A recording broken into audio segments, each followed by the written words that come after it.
નમસ્કાર વિદ્યાર્થી મિત્રો, સ્વાગત છે તમારું આપની યુટ્યુબ ચેનલ ટીમ રાઠોડ 01માં। વિદ્યાર્થી મિત્રો, આજે આપણે તમારી દરેક પરીક્ષાઓમાં ઉપયોગી એવું રસાયણ વિજ્ઞાનના આપણે મહત્ત્વના પ્રશ્નો જોવાના છે, જે તમારી આવનારી તમામ પરીક્ષાઓ માટે ખૂબ જ ઉપયોગી રહેશે। વિદ્યાર્થી મિત્રો, તો આપણે શરૂ કરીએ તમારી પરીક્ષાઓમાં વારંવાર પૂછાતા રસાયણ વિજ્ઞાનના પ્રશ્નો, જે વન લાઇનર સ્વરૂપે હશે। તે પહેલાં વિદ્યાર્થી મિત્રો, તમને જણાવવાનું કે તમે આપની ચેનલ પર નવા હો તો વિડીયોને લાઇક કરી દેજો અને આપની ચેનલ ટીમ રાઠોડ 01ને સબસ્ક્રાઈબ કરી દેજો અને વિડીયો તમારા બીજા મિત્રો સાથે શેર કરી દેજો। તો વિદ્યાર્થી મિત્રો, પહેલો પ્રશ્ન છે, વિજ્ઞાનની કઈ શાખા છે જેના હેઠળ પદાર્થોના ગુણધર્મો, રચના, બંધારણના ફેરફારોનો અભ્યાસ કરવામાં આવે છે? તો વિજ્ઞાનની રસાયણશાસ્ત્ર એકમાત્ર એવી શાખા છે જેમાં ગુણધર્મો, રચના અને બંધારણ વિશેનો અભ્યાસ કરવામાં આવે છે। તો રસાયણશાસ્ત્ર જવાબ આવશે વિદ્યાર્થી મિત્રો। બીજું વિદ્યાર્થી મિત્રો, કે રસાયણશાસ્ત્રના પિતા કોને કહેવામાં આવે છે? તો વિદ્યાર્થી મિત્રો, રસાયણશાસ્ત્રના પિતા લેવોસિયરને કહેવામાં આવે છે, જે ફ્રાન્સના હતા। કયા દેશના છે? ફ્રાન્સ દેશના છે। નેક્સ્ટ પ્રશ્ન છે કે જે પદાર્થ જગ્યા રોકે, દર ધરાવે અને તેની રચનામાં ફેરફારને પ્રતિકાર કરે છે, તે પદાર્થને શું કહેવામાં આવે છે? તો તેને પદાર્થ કહેવામાં આવે છે। શું કહેવામાં આવે છે? પદાર્થ કહેવામાં આવે છે। એટલે કે જે દર ધરાવે, જગ્યા રોકે, એની રચનામાં ફેરફારનો પ્રતિકાર કરે તેને પદાર્થ કહેવામાં આવે છે। આમાં પદાર્થની વ્યાખ્યા છે। ચોથો પ્રશ્ન છે, પદાર્થની કેટલી ભૌતિક અવસ્થાઓ છે? તો વિદ્યાર્થી મિત્રો, પદાર્થની તમને ખબર જ છે, 3 ભૌતિક અવસ્થાઓ છે, ઘન, પ્રવાહી અને વાયુ એટલે કે ગેસ। તો વિદ્યાર્થી મિત્રો, પદાર્થની 3 અવસ્થાઓ છે। પાંચમો પ્રશ્ન છે, પદાર્થની ભૌતિક સ્થિતિ શું છે જેનો આકાર અને વોલ્યુમ બંને નિશ્ચિત છે? તો પદાર્થની નક્કર સ્થિતિ એવી છે કે જેનો આકાર અને વોલ્યુમ બંને નિશ્ચિત છે। દાખલા તરીકે લોખંડનો સળિયો, લાકડાની ખુરશી અને બરફનો ટુકડો, જે નક્કર સ્થિતિ, ઘન અથવા તો કહીએ કે કઠણ સ્થિતિમાં છે, બરાબર। છઠ્ઠો પ્રશ્ન છે, પદાર્થની તે ભૌતિક સ્થિતિ શું છે જેનો આકાર અને વોલ્યુમ અનિશ્ચિત છે? તો પ્રવાહી। વિદ્યાર્થી મિત્રો, પ્રવાહી જેમ કે પાણી, કેરોસીન, દારૂ, દૂધ, દરેક પ્રવાહી આવી જાય, તમે જે પાત્રમાં ભરો તે પાત્રનો આકાર ધારણ કરી લે છે પ્રવાહી, બરાબર। પ્રવાહી તમે જો તપેલીમાં નાખો તો તપેલીનો આકાર ધારણ કરી લેશે, કોઈ મોટા કેનમાં નાખો તો કેનનો આકાર ધારણ કરી લે, ગ્લાસમાં ભરો તો ગ્લાસનો આકાર ધારણ કરી લે છે।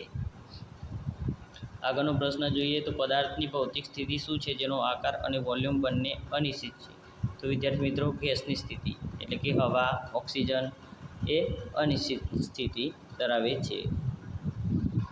આઠમો પ્રશ્ન છે, ત્રણેય ભૌતિક અવસ્થાઓમાં કયો પદાર્થ અસ્તિત્વ ધરાવે છે? તો પાણી, ઘન, પ્રવાહી અને વાયુ ત્રણેય અવસ્થાઓમાં અસ્તિત્વ ધરાવે છે।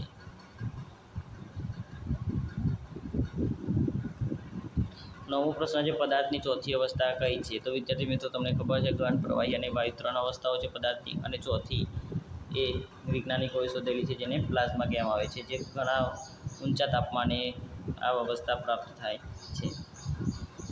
10મો પ્રશ્ન છે, તે પ્રક્રિયાને શું કહેવાય છે જેમાં પદાર્થ ગરમ થવા પર ઘનમાંથી સીધો વાયુમાં પરિવર્તન થાય છે? તો તેને ઉર્ધ્વપાતન, ઇંગ્લિશમાં તેને સબમલાઇઝેશન કહેવામાં આવે છે। ઇંગ્લિશમાં શું કહેવામાં આવે છે? સબમલાઇઝેશન, અને ગુજરાતીમાં ઉર્ધ્વપાતન પ્રક્રિયા આપણે 11મા કેમિસ્ટ્રીમાં આવતું હતું વિદ્યાર્થી મિત્રો। 12મો પ્રશ્ન છે, પૃથ્વી પર સૌથી વધુ માત્રામાં જોવા મળતું તત્વ કયું છે? તો વિદ્યાર્થી મિત્રો, પૃથ્વી પર સૌથી વધુ માત્રામાં જોવા મળતું તત્વ ઓક્સિજન છે, જે 46.60% છે। 13મો પ્રશ્ન છે, પૃથ્વીના પોપડામાં કેટલા ટકા આયન એટલે કે લોખંડ જોવા મળે છે? આયન એટલે Fe, તેની સંજ્ઞા શું છે? Fe। તો 5% લોખંડ જોવા મળે છે, આયન જોવા મળે છે। 14મો પ્રશ્ન છે, તે શુદ્ધ પદાર્થ કે જેને 2 કે તેથી વધુ પદાર્થોમાં વિભાજિત કરી શકાતો નથી અથવા સાદા પદાર્થોને જોડીને બનાવી શકાય તેને શું કહેવામાં આવે છે? તો તેને તત્વ કહેવામાં આવે છે। દાખલા તરીકે સોનું, ચાંદી અને ઓક્સિજન આ એટલો શુદ્ધ પદાર્થ છે કે તે બીજા પદાર્થોમાં વિભાજિત કરી શકાતો નથી અથવા તો સાદા પદાર્થોને જોડીને બનાવી શકાતો નથી। 15મો પ્રશ્ન છે, તત્વ અને સંયોજનનો સૌથી નાનો કણ જે સ્વતંત્ર સ્થિતિમાં રહી શકે છે તેને શું કહેવામાં આવે છે?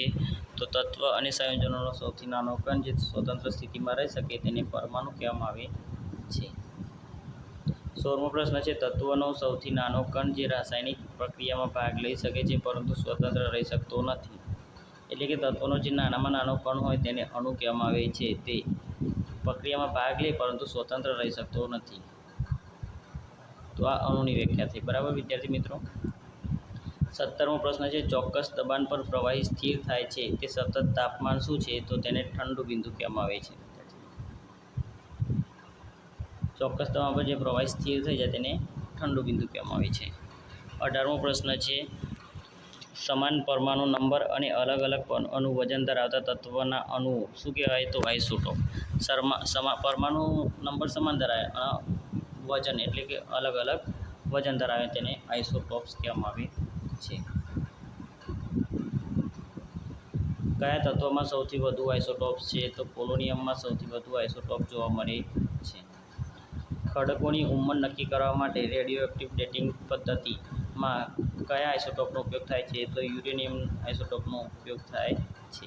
એટલે કે રેડિયોએક્ટિવ ડેટિંગ પદ્ધતિમાં કયા આઇસોટોપનો ઉપયોગ થાય છે? તો યુરેનિયમનો ઉપયોગ થાય છે. આગળનો પ્રશ્ન જોઈએ તો લોહી ગંઠાઈને શોધવા માટે કયા આઇસોટોપનો ઉપયોગ થાય છે? સોડિયમ 24. એટલે સોડિયમ 24 એટલું ગંઠાઈ જતું હોય ત્યાં અંદર તમારી શું કહેવાય એન્જિયોગ્રાફીમાં ઉપયોગ થાય છે સોડિયમ 24. તેની સંજ્ઞા છે Na24. બ્લડ કેન્સરને નિયંત્રિત કરવા માટે કયા આઇસોટોપનો ઉપયોગ થાય છે? તો કોબાલ્ટ 16. બ્લડ કેન્સરને નિયંત્રિત કરવા માટે કોબાલ્ટ 16નો ઉપયોગ થાય છે. ગાંઠો શોધવા માટે કયા આઇસોટોપનો ઉપયોગ થાય છે? તો આર્સેનિક 74નો ઉપયોગ થાય છે. ગાંઠો શોધવા માટે આર્સેનિક 74નો ઉપયોગ થાય છે. આર્સેનિકની સંજ્ઞા છે As. 74મો પ્રશ્ન છે વિદ્યાર્થી મિત્રો 24મો પ્રશ્ન છે નીચેનામાંથી કયા રેડિયેશન આઇસોટોપનો ઉપયોગ લ્યુકેમિયા ઉપચાર માટે થાય છે? લ્યુકેમિયાના ઉપચાર માટે થાય છે. તો ફોસ્ફરસ 32 આઇસોટોપનો ઉપયોગ લ્યુકેમિયાના ઉપચાર માટે થાય છે. અણુની શોધ કોને કરી હતી? તો વિદ્યાર્થી મિત્રો ધ્યાન રાખજો અથવા તો યાદ રાખજો અણુની શોધ જ્હોન ડાલ્ટને કરી હતી.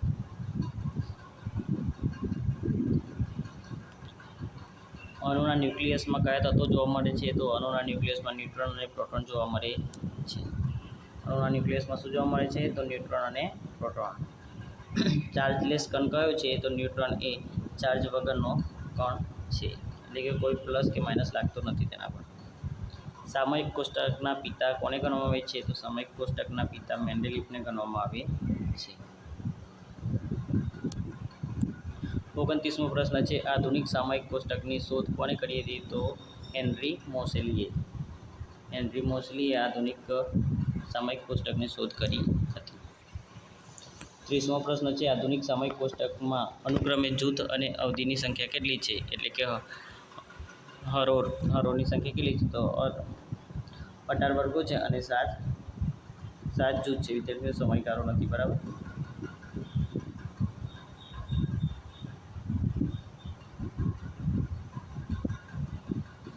એકત્રીસમો પ્રશ્ન છે આધુનિક સામયિક કોષ્ટકમાં કેટલા તત્વો છે? તો વિદ્યાર્થી મિત્રો આધુનિક કોષ્ટકમાં 18 તત્વો છે જેમાં 14 એક કુદરતી છે અને 24 કૃત્રિમ છે. બરાબર. તેમાં ધાતુ તત્વો 91 છે અને બિનધાતુ તત્વો 20 છે. ધાતુ તત્વો 91, બિનધાતુ તત્વો 20 અને અધાતુ 7 છે. એટલે ટોટલ 118 થઈ ગયા. કુદરતી 94 અને કૃત્રિમ 24. વિદ્યાર્થી મિત્રો MCQ તરીકે તમને પૂછી લે કે ધાતુ તત્વો કેટલા છે? તો ધાતુ 91 છે, બિનધાતુ તત્વો 20 છે અને ઉપધાતુ 7 છે. બરાબર. કુદરતી 94 અને કૃત્રિમ 24. આધુનિક સામયિક કોષ્ટકમાં તત્વો કોના વધતા ક્રમમાં ગોઠવવામાં આવે છે? તો અણુ નંબરના વધતા ક્રમમાં ગોઠવવામાં આવે છે.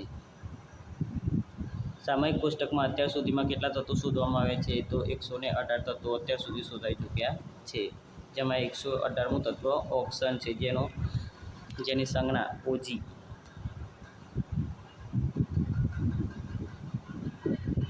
OG છે વિદ્યાર્થી મિત્રો અને તેનું પરમાણુ પર 294 છે. ઓક્સન એ એક નિષ્ક્રિય વાયુ છે. બરાબર. 34મો પ્રશ્ન છે સામયિક કોષ્ટકમાં નિષ્ક્રિય વાયુ કયા જૂથમાં આવે છે? તો નિષ્ક્રિય વાયુ 18મા નંબરના આવે છે, સમૂહ 18માં આવે છે. નિષ્ક્રિય વાયુના શોધક ડબલ્યુ રામસે છે અને સામયિક કોષ્ટકમાં 7 નિષ્ક્રિય વાયુ છે, જેમાં helium, neon, argon, krypton, xenon, radon અને ઓક્સન. ઓક્સન એ સૌથી છેલ્લું 118મું છે. બરાબર વિદ્યાર્થી મિત્રો? તો યાદ રાખજો 7 નિષ્ક્રિય વાયુ helium, neon, argon, krypton, xenon અને રેડોન અને ઓક્સન. તો સામયિક કોષ્ટકમાં 7 નિષ્ક્રિય વાયુ છે.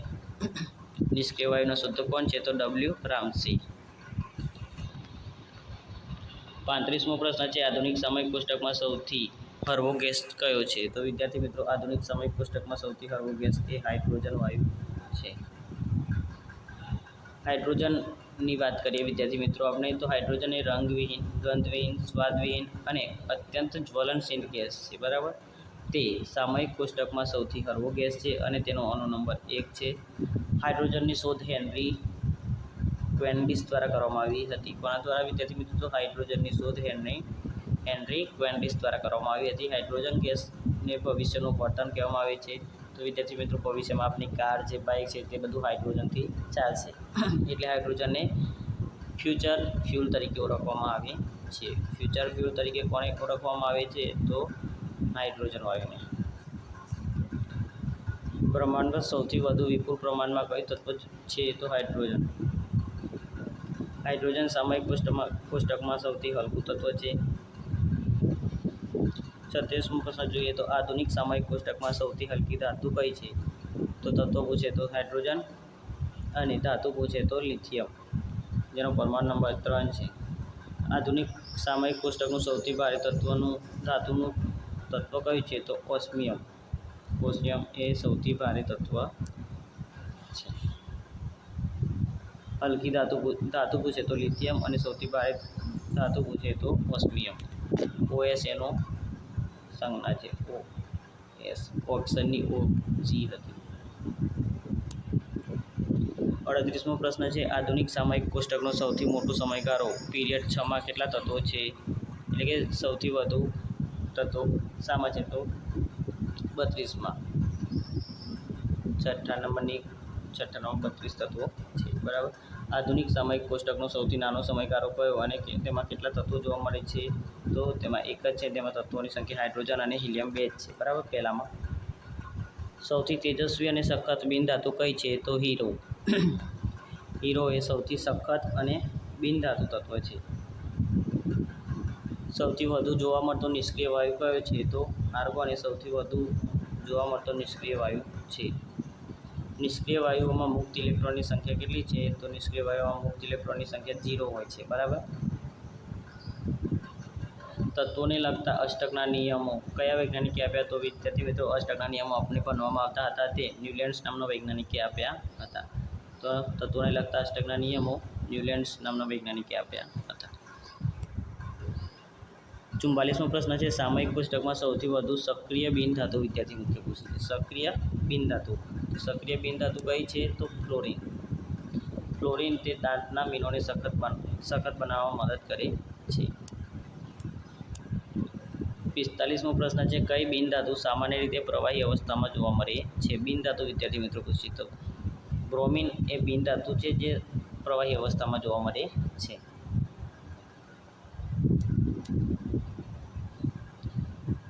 46મો પ્રશ્ન છે સોડિયમની અણુ સંખ્યા કેટલી છે? તો વિદ્યાર્થી મિત્રો સોડિયમની અણુ સંખ્યા 11 છે.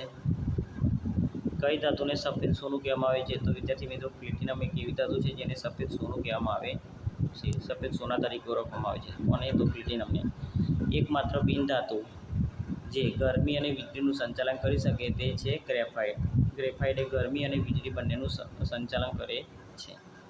સૂર્ય અને તારાઓમાં સૌથી વધુ વિપુલ પ્રમાણમાં જોવા મળતો ગેસ કયો છે? તો સૂર્ય અને તારાઓમાં સૌથી વધુ પ્રમાણમાં હાઇડ્રોજન ગેસ જોવા મળે છે. 50મો પ્રશ્ન છે સામયિક કોષ્ટકમાં સૌથી તેજસ્વી ધાતુ કઈ છે? તો સામયિક કોષ્ટકમાં સૌથી તેજસ્વી ધાતુ પ્લેટિનમ છે. પ્લેટિનમ એ સૌથી તેજસ્વી ધાતુ છે. કયા તત્વો બિનધાતુના ગુણધર્મો દર્શાવે છે? તો સિલિકોન, બોરોન અને જર્મેનિયમ. વિદ્યાર્થી મિત્રો, સિલિકોન, બોરોન અને જર્મેનિયમ આ એવા તત્વો છે જે બિન ધાતુના તમામ ગુણધર્મો ધરાવે છે. 52મો પ્રશ્ન જોઈએ તો ભારતમાં જોવા મળતું કિરણોત્સર્ગી તત્વ કયું છે? તો થોરિયમ. કિરણોત્સર્ગી તત્વ કયું છે? તો થોરિયમ. થોરિયમની સંજ્ઞા T અને H છે. TH. થોરિયમના અયસ્કનું નામ શું છે? તો મોનોઝાઇટ. વિદ્યાર્થી મિત્રો, આ પૂછાયેલો પ્રશ્ન છે. આઈ થિંક કોઈ એક પરીક્ષામાં પૂછાયેલો છે, મને ખ્યાલ છે. થોરિયમના અયસ્કનું નામ પૂછાયું હતું. થોરિયમના અયસ્કનું નામ મોનોઝાઇટ છે. કયા ગેસમાં સૌથી વધુ ફિલ્ડરિક મૂલ્ય છે? તો કેલરીફિક મૂલ્ય હાઇડ્રોજનમાં સૌથી વધુ હોય છે. માનવ શરીરમાં સૌથી વધુ પ્રમાણમાં મળતું તત્વ કયું છે? તો માનવ શરીરમાં સૌથી વધુ પ્રમાણમાં મળતું તત્વ ઓક્સિજન છે. 56મો પ્રશ્ન છે, પૃથ્વી પર સૌથી વધુ જોવા મળતી ધાતુ કઈ છે? તો વિદ્યાર્થી મિત્રો, પૃથ્વી પર સૌથી વધુ મળી આવતી ધાતુ એલ્યુમિનિયમ છે. Aluminium Al. તો વિદ્યાર્થી મિત્રો, આપને 60 પ્રશ્નો જોયા. વિદ્યાર્થી 56 પ્રશ્નો. બીજા પ્રશ્નો આપને નેક્સ્ટ વિડીયોમાં લાવશું. બરાબર, તો આપની ચેનલ જોતા રહો. બીજા વિડીયો આપણે કેમેસ્ટ્રીને લગતા લાવશું, ભૌતિક વિજ્ઞાન અને બાયોલોજીના, જે તમારી દરેક પરીક્ષામાં પૂછાતા પ્રશ્નો આપણે લાવી દઈશું. બરાબર, કેમેસ્ટ્રીનો બીજો ભાગ આપણે રેડી જ છે, PDF બનાવેલી જ છે, તેનો પણ વિડીયો આપણે મૂકી દઈશું. તો વિદ્યાર્થી મિત્રો, વર્ક હાર્ડ, ડ્રીમ બિગ. બરાબર, તો આપણે એ વિડીયો પૂર્ણ કરીએ તે પહેલાં જણાવવાનું કે વિદ્યાર્થી મિત્રો, તમે આપણી ચેનલ પર નવા હો તો ચેનલને સબસ્ક્રાઈબ કરી દેજો. વિડીયો પસંદ આવે તો વિડીયોને લાઇક કરી દેજો અને તમારા બીજા વિદ્યાર્થી મિત્રો સાથે શેર કરી દેજો. જો તમે આપણા વોટ્સઅપ ગ્રુપમાં ના જોડાયા હોય તો તેની લિંક તમને આપણા આ વિડીયોના ડિસ્ક્રિપ્શનમાં મળી રહે છે, તો તેથી તમે આપણા વોટ્સઅપ ગ્રુપમાં જોડાઈ શકો છો. જય હિન્દ, જય ભારત.